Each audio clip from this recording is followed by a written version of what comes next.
L'opération d'inspection à l'Office national de transport entamée par les députés nationaux s'est poursuivie dans la ville portuaire, chef-lieu de la province du Congo central. Après l'inspection du port de Kinshasa, la commission aménagement du territoire, infrastructure et nouvelles technologies de l'information et de la communication est venue s'assurer du bon fonctionnement de l'Office national de transport dans la ville rocheuse.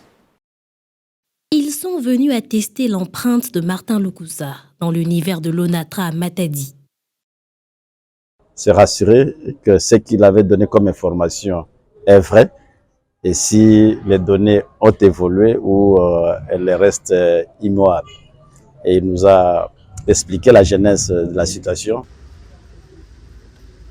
L'opération d'inspection entamée par les députés nationaux s'est poursuivie dans la ville portuaire, chef-lieu de la province du Congo central.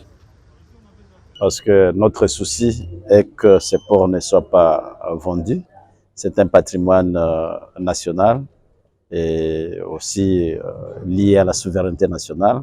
Et donc, on ne peut pas les vendre au profit des particuliers, des individus qui ne visent que leur intérêt ou de l'intérêt national et de la population. Après l'inspection du port de Kinshasa, la commission des infrastructures de l'Assemblée nationale est venue s'assurer du bon fonctionnement de l'Office national de transport dans la ville rocheuse.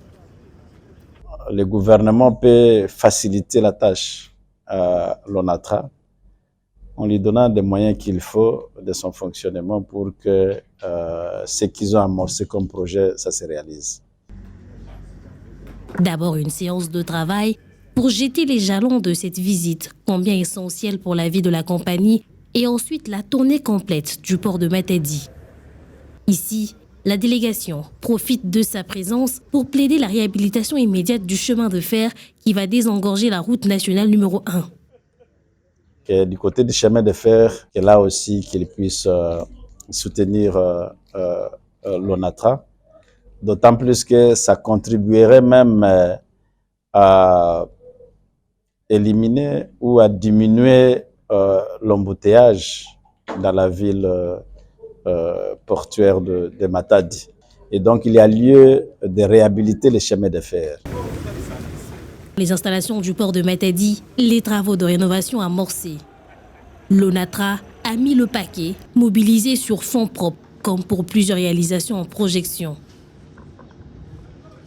Mais nous encourageons la direction générale à travailler encore un peu plus pour qu'en plus des bateaux ITB, qu'il y ait d'autres bateaux qui puissent naviguer sur le fleuve Congo. Parce que la population riveraine en a vraiment besoin. Les députés nationaux sont venus, ils ont vu et ont été conquis par les œuvres salutaires du DG Martin Lukusa qui tient à faire de l'office une fer de lance de l'essor de la RDC. Le DG l'a dit lors de son audition à la session de mars en 2022, plus rien ne sera comme avant à l'ONATRA et les œuvres parlent à sa place.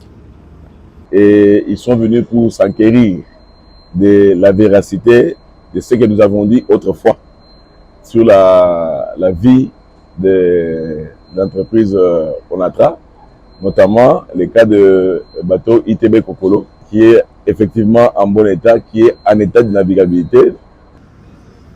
José Ngwanda, président de la commission, souhaite que l'ONATRA redevienne une entreprise portuaire de référence en RDC.